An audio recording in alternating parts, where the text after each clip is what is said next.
Et salut, bonjour à tous et bienvenue sur Tattoo Talk, le podcast du salon Imago Tatouage à Bastia.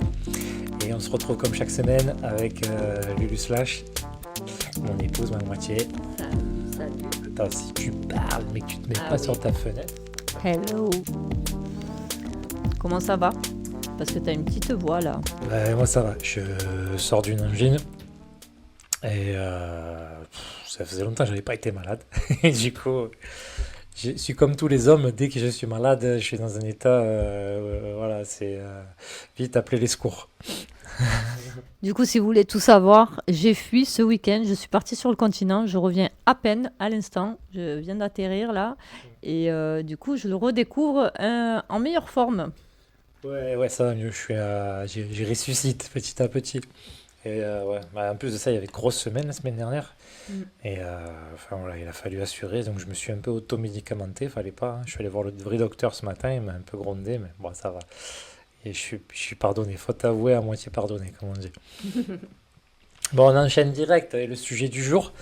Aujourd'hui, on voulait vous parler un petit peu de tatouage et dessin. Est-ce qu'il faut obligatoirement... Ça, c'est la question que souvent, nous on sait à peu près qu'est-ce qu'on va dire, mais souvent la question que vous nous posez, c'est est-ce qu'il faut savoir dessiner pour tatouer?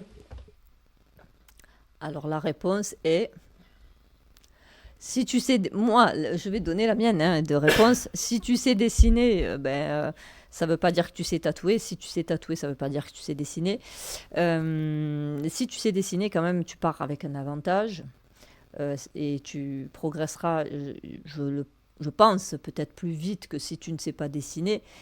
Parce que dessiner, ça s'apprend aussi, hein, donc faut pas croire. Hein. Mais effectivement, le chemin est long pour devenir tatoueur. Donc, si déjà le dessin s'est acquis, moi, je pense que après, voilà, tu n'as plus à te poser sur la technique et donc le tatouage. Quoi. Ouais, moi, j'ai pris le temps de me poser un petit peu parce que c'est quand même une question un peu profonde, quoi, tu vois. En gros, c'est de se dire et qu'est-ce que c'est vraiment le tatouage en lui-même. Le tatouage en lui-même, on va dire, c'est des outils et une façon de travailler comme un autre média, comme tu peux en apprendre plein. En fait, ce sont des techniques qui te permettent d'arriver à exprimer euh, on va dire, une représentation. On va pas parler d'artisanat ou d'art encore, on parle juste de, il y a quelque chose à représenter, tu as des outils pour t'en servir. Donc il y a des outils pour faire de la peinture à l'huile, il y a des outils pour faire de la linogravure, hein, il y a des outils pour tatouer. Donc tu peux très bien apprendre à te servir des outils pour savoir tracer des lignes, faire des ombrages et faire une reproduction d'un truc décalqué sans avoir la sensibilité artistique. Voilà, ça c'est indéniable. Par contre, est-ce que c'est une bonne chose? Ça c'est un autre débat. C'est en fait qu'est-ce que la fibre artistique et le fait de savoir dessiner, ça va apporter au tatoueur? Ben, ça va lui apporter une expertise,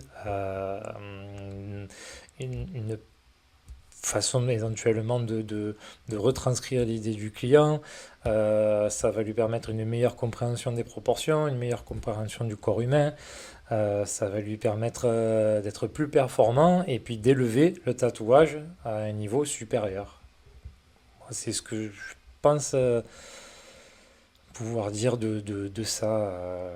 C'est pour ça que, de mon avis, il faut jamais s'arrêter de travailler son dessin. Alors c'est compliqué, hein. Bon, déjà, on le bosse quasiment à peu près tous les jours si on fait son travail, on va dire, de manière pas trop fumiste, quoi. Mais en vrai, il faut prendre aussi du temps pour dessiner. Là, par exemple, moi, j'essaye régulièrement, et là, je vais essayer de me le mettre comme vraie routine, là, de me manger un carnet papier. Mais on va dire une page par jour, ça serait un minimum syndical, tu vois, pour travailler un style ou travailler une partie de technique de dessin particulière. Euh, Toi, t'aimes bien faire de la peinture, je pense. Ouais. Bah oui. Ouais. Moi, c'est sûr que par rapport au dessin, de toute façon, même quand tu fais de la peinture, hein, c'est bien aussi de savoir dessiner parce que tout dépend de ce que tu aimes faire. Il faut savoir un minimum connaître les perspectives. Enfin, Puis ça t'apprend à gérer les couleurs aussi. et oui. Toi que tu fais beaucoup de couleurs, le fait de faire de l'aquarelle ou de la Mm. peinture, même sur des petites cartes ou des petites pages, bah, Mm. ça te donne une réflexion et une compréhension des choses que tu peux pas avoir si tu pratiques pas. En Mm. fait, voilà, tu vois. Donc, Mm. tu peux avoir un don inné pour reproduire les choses, mais si tu as un don sans travail, en fait, Mm. ça n'a aucun intérêt. Tu resteras toujours médiocre. Tu resteras peut-être même moins bon que quelqu'un qui avait peut-être moins d'aptitude que toi au départ, mais qui Oui. travaille comme un dingue tous les jours, quoi. Mm.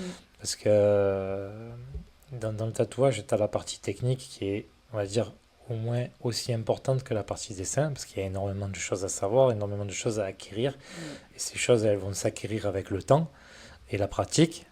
Et le dessin, c'est exactement la même chose. En fait, c'est deux chemins parallèles qu'il faut prendre et qu'il faut jamais.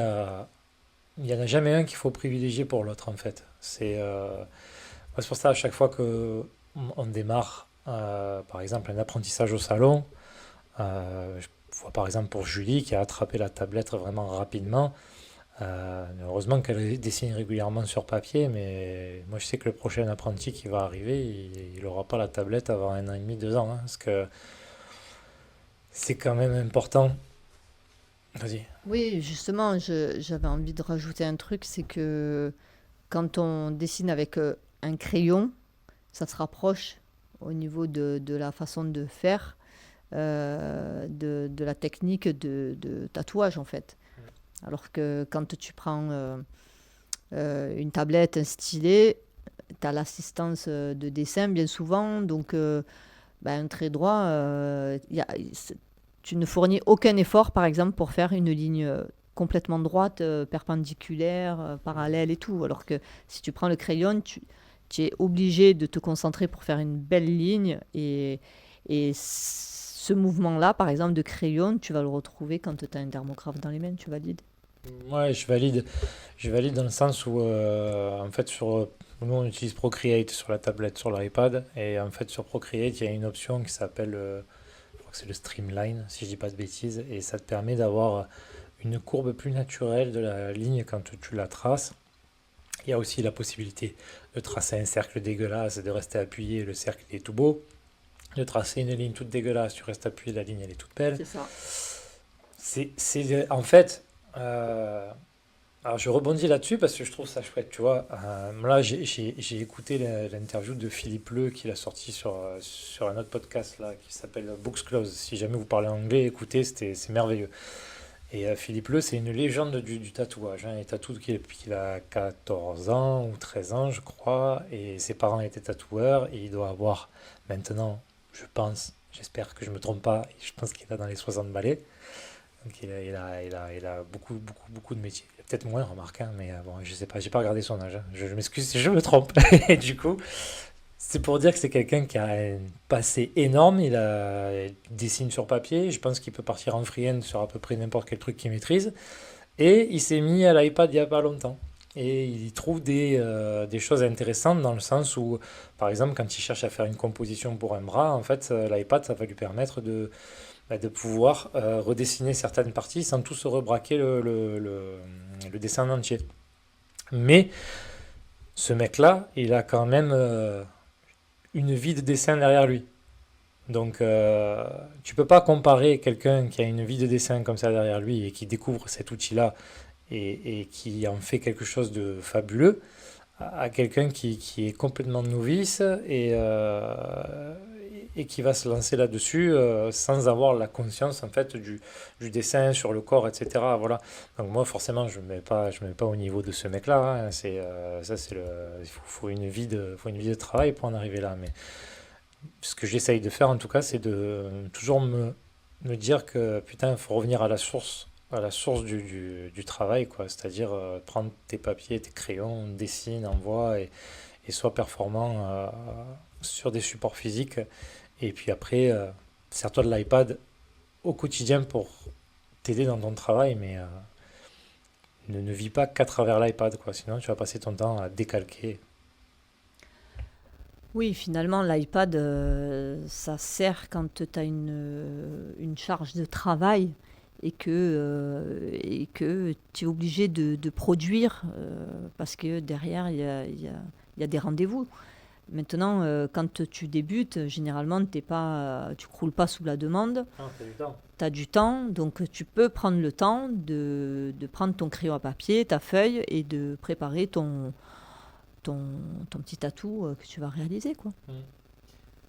C'est exactement ça, c'est exactement la question de la gestion du temps. L'iPad, je pense que tu peux commencer à investir dans l'iPad à partir du moment où ça commence à devenir compliqué à gérer chez toi le soir à la maison. Le confort de l'iPad, par exemple, c'est quand il y a un rendez-vous dessin avec le client, tu commences à poser les idées sur la tablette et le client il te dit ouais, plutôt comme ci, plutôt comme ça, et là au moins tu peux faire les modifs en direct, quoi, tu vois. Moi j'ai souvenir de l'iPad, ça fait 5 ans que je l'utilise maintenant, je pense. C'est ça à peu près, hein. Ouais, ou 6 ans peut-être. Ouais, peut-être 6 ouais. Ouais, ouais, ouais.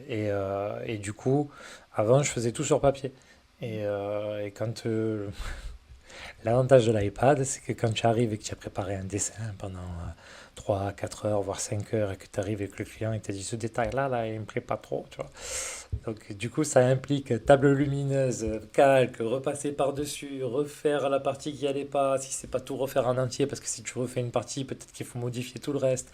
Enfin, c'était une source de stress et d'énervement qui, en fait, s'assouplit avec l'iPad. Ça me fait penser, quand tu dis ça, à, à l'époque, quand on devait faire un numéro de téléphone, on composait le numéro de téléphone.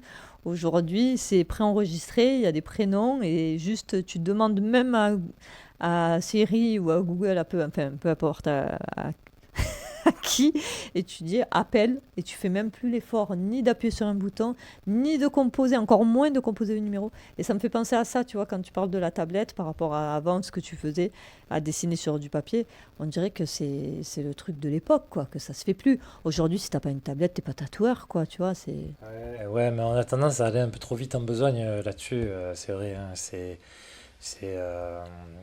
pour rebondir sur ce que tu disais par rapport aux outils d'époque. euh, ouais, c'est sûr, l'iPad, ça nous a fait gagner un temps fou, quoi, hein, mais ouais, mais faut pas oublier ce support de base. Et quand tu as le temps de pouvoir le faire, je pense que c'est important de le faire. Parce que, par exemple, là, tu vois, moi, si, qu'est-ce que je bosse en ce moment? Je bosse les proportions. Je bosse les proportions des personnages. Tu vois, j'aimerais inclure de plus en plus de samouraïs ou de geishas dans les designs néo-jap ou jap que je vais faire. Et des fois, quand tu as les images sur le net, tu n'arrives pas vraiment à te rendre compte où il est le bras, où est le truc et tout. Donc du coup, voilà, j'essaye vraiment de bosser de manière académique le corps du personnage, placer les épaules, placer les coudes, placer tout ça. Et pour pouvoir arriver après sur iPad à le faire plus facilement. Mais déjà, j'ai besoin de l'appréhender sur papier. Et là, d'un coup, il me revient le truc que je voulais dire tout à l'heure quand tu parlais des outils d'époque. Il existe des trucs, et ça, je trouve ça moyen. Tu sais, j'ai vu passer ça l'autre jour. Il y a des banques de données, de tampons là, que tu mets sur Procreate. En fait, c'est des trucs que tu télécharges. Tu vas avoir une banque de données de roses, tu vas avoir une banque de données de mains dans tous les sens. Et en fait, tu n'as plus qu'à taper une fois avec le crayon et ça te sort la main directement dans le sens que tu veux. Tu Oui, vois, ben, ça va trop loin. ben bientôt, tu n'as plus besoin de savoir dessiner, en fait, hein. Ben déjà aussi avec l'IA, il faut dire ce qui est. Mais tu vois, c'est intéressant ce sujet parce que les personnes qui veulent devenir tatoueurs demain, ils vont démarcher tout plein de salons et ils vont tomber sur des gens comme nous qui utilisons la tablette. Et nous, on va leur dire de ne pas utiliser la tablette. C'est bizarre quand même, tu vois. Ouais, en fait, on leur dit pas de pas utiliser la tablette, on leur dit de l'utiliser quand ça devient inévitable. Voilà, c'est après qui c'est qui va dire quand c'est inévitable ou pas inévitable, ça c'est sûr. C'est pas, on n'est pas une autorité suprême non plus, hein, je vois pas. Ouais, c'est vrai. Après, chacun fait ce qu'il veut. Nous, on essaye Mm. de donner notre point de vue là-dessus. Après, chacun fait ce qu'il veut. Si tu as 1200 ou 1400, je sais pas combien ça coûte maintenant. À l'époque, moi, c'était un investissement de 1200 balles. Si tu as 1200 euros à mettre dans un iPad, mets-les. J'ai envie de te dire, tant mieux pour toi, quoi. Sinon, En tout cas, c'est pas ça qui te fera avoir plus de clientèle d'avoir un iPad Et voilà, quoi. C'est les gens, ce qu'ils veulent voir, c'est tes dessins, c'est ton style, c'est ce que tu sais faire réellement. Parce que, voilà, derrière l'iPad, on sait qu'il y a beaucoup d'assistance, hein, encore une fois, hein. Bah ouais, et puis et, et en même temps, tu vois, toujours pour revenir au truc donc des tatoueurs qui vont être dans la création et des tatoueurs qui vont être dans la reproduction, tu vois. Ben, il y a des salons de tatouage où des mecs qui font entièrement de la reproduction, quoi. Et donc c'est même pas eux qui font les dessins, ils font peut-être faire des montages par un tiers, ça je l'ai déjà entendu. Et, et ça sort plutôt pas mal, quoi. Tu vois ce que je veux dire? Après, je sais pas combien ça s'est facturé l'histoire, hein, j'en sais rien, hein. Après, mais il y en a qui arrivent à travailler comme ça et qui arrivent à avoir leur clientèle. Donc je pense il y a de la clientèle pour tout le monde. Après, Bien sûr.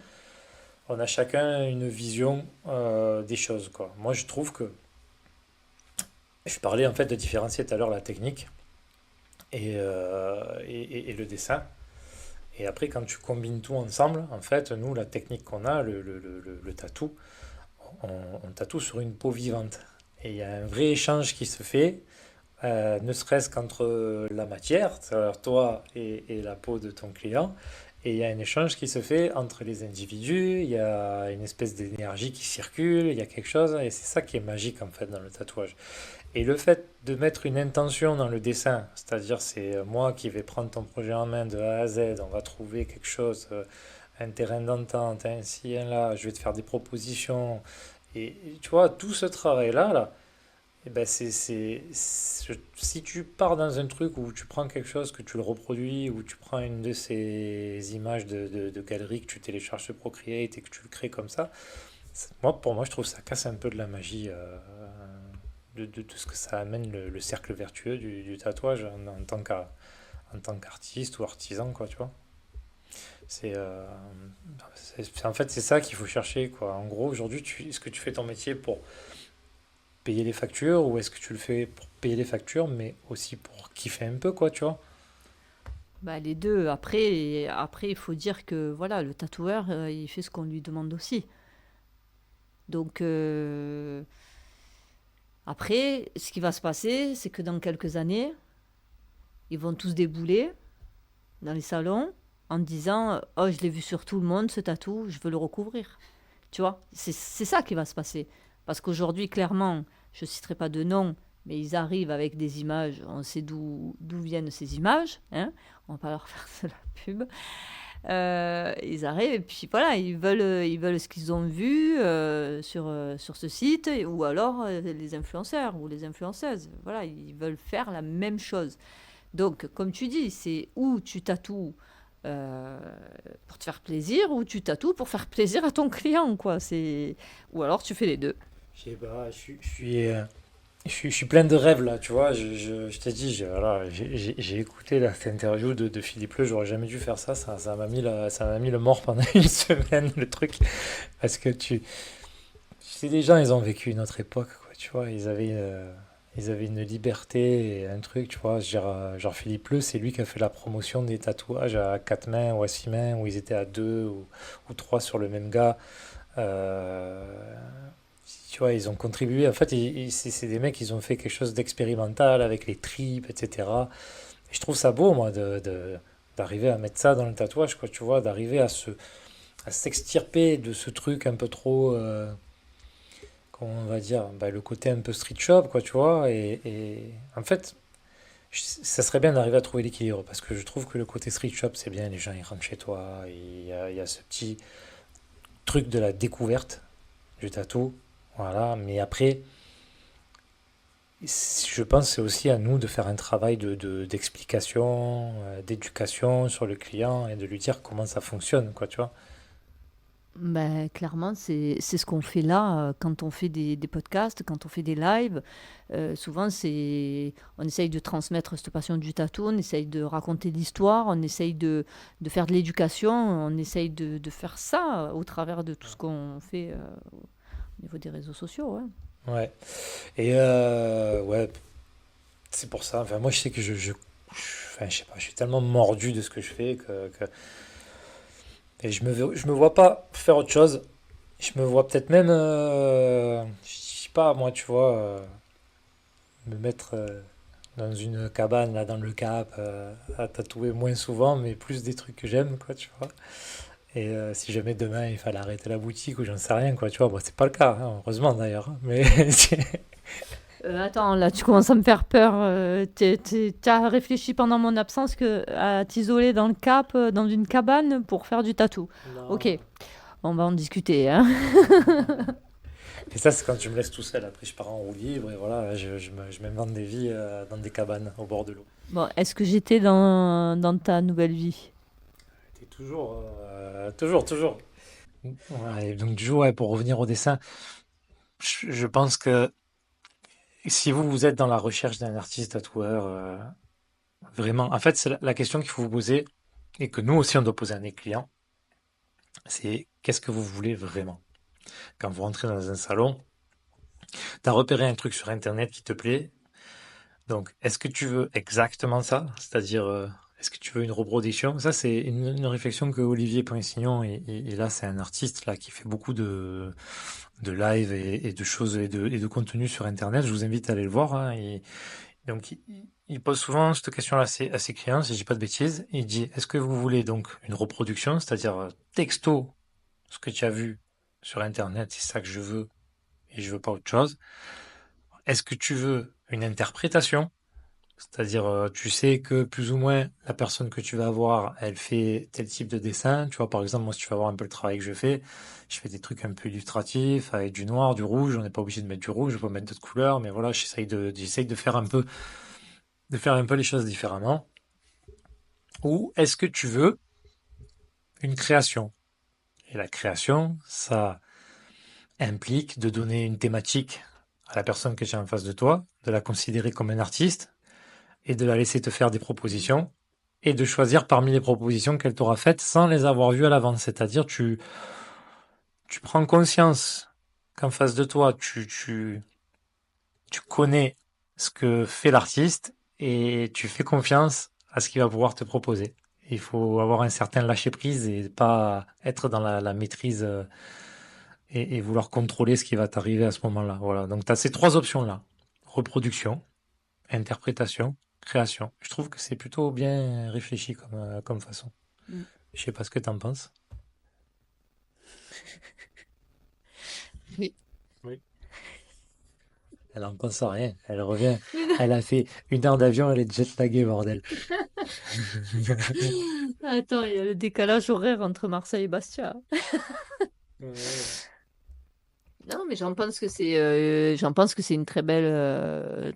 Oui, c'est bien expliqué, très joliment expliqué. D'ailleurs, on l'a noté au tableau en bas pour essayer de l'ancrer et d'orienter les clients quand ils viennent et pouvoir utiliser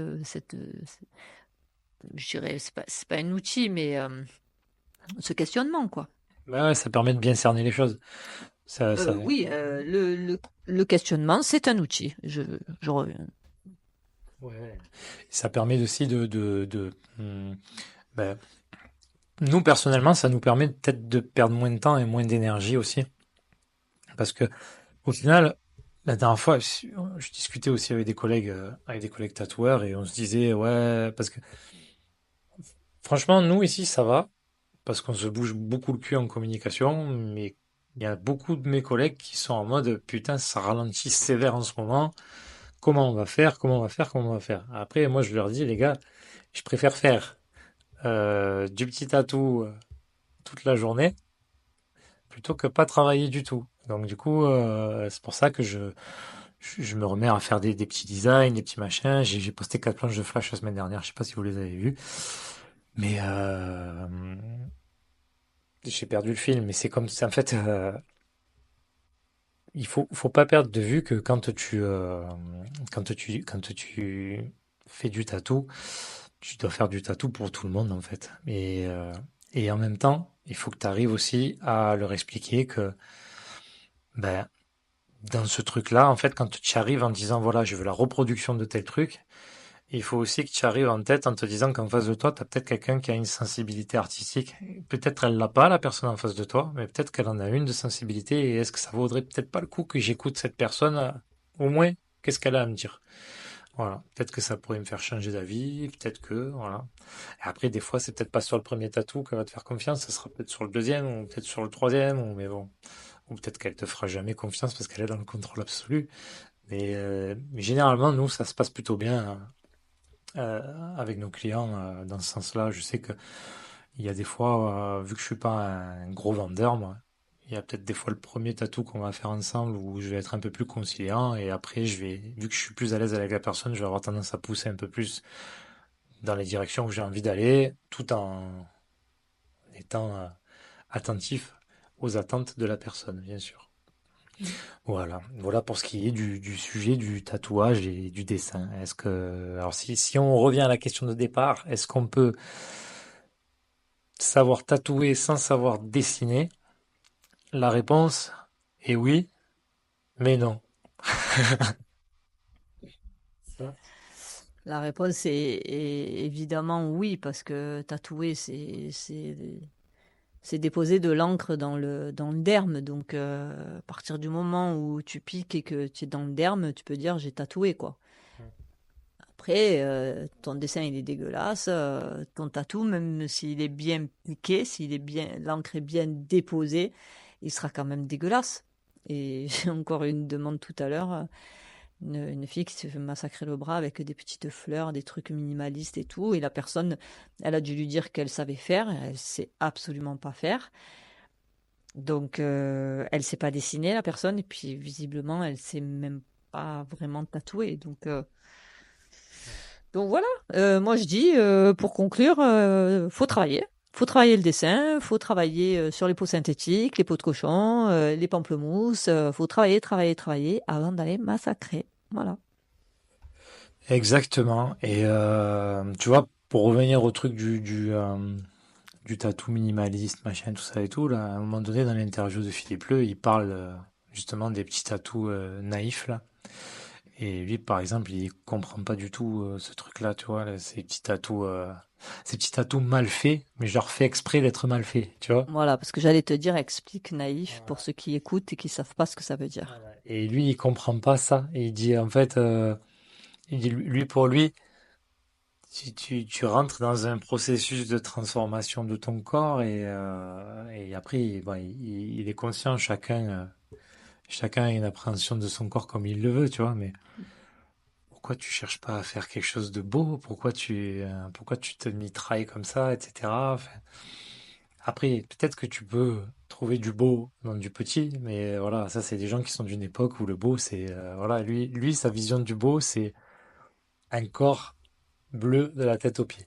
C'est-à-dire, tu vois, pas une trace du cou au poignet, jusqu'aux chevilles, plus un pet de peau blanche. Voilà, pour lui, c'est ça, c'est le bodysuit à la japonaise, quoi, tu vois. Voilà. Après, quand vous faites plein de bousilles comme ça sur le corps, il faut avoir conscience que les trois quarts des gens qui ont un peu de bouteille, entre 20 et 25 ans de métier, ils ont tous le même discours à la bouche. C'est les gars, on va avoir un paquet de covers à faire dans quelques années. Donc voilà, donc réfléchissez bien à ce que vous engagez quand vous faites tatouer, c'est pas rien. Et petit tatou, gros tatou, peu importe, hein. Et privilégier les gens qui dessinent parce que moi c'est ma paroisse. Donc voilà, je préfère vous dire ça. Voilà, des gens qui dessinent et des gens qui sont dans l'échange. Je vous souhaite une bonne semaine. Oui. J'espère que Et une très belle soirée. J'espère que ce podcast vous a plu et on se donne rendez-vous la semaine prochaine pour un nouveau sujet. Et je pense que dans pas longtemps, là, je vais peut-être pouvoir bosser. Enfin, on va pouvoir bosser sur le prochain podcast qui va sortir sur YouTube, là. Et j'ai eu la validation de l'invité, donc je suis plutôt content. Et puis, merci pour votre soutien. Et n'hésitez pas, selon la plateforme où vous êtes, n'hésitez pas à nous mettre un petit commentaire et à nous dire si vous avez aimé. Ça nous aide, ça nous fait, entre guillemets, progresser dans l'algorithme de je sais pas quoi. Je suis pas encore tout à fait au point là-dessus. Mais n'hésitez pas, même si ça nous aide pas dans l'algorithme, ça nous aide à progresser, à savoir si ce qu'on fait c'est bien et si ça vous plaît. Donc, likez et partagez. On vous Allez, embrasse, à ce prochain. bisous, à très vite.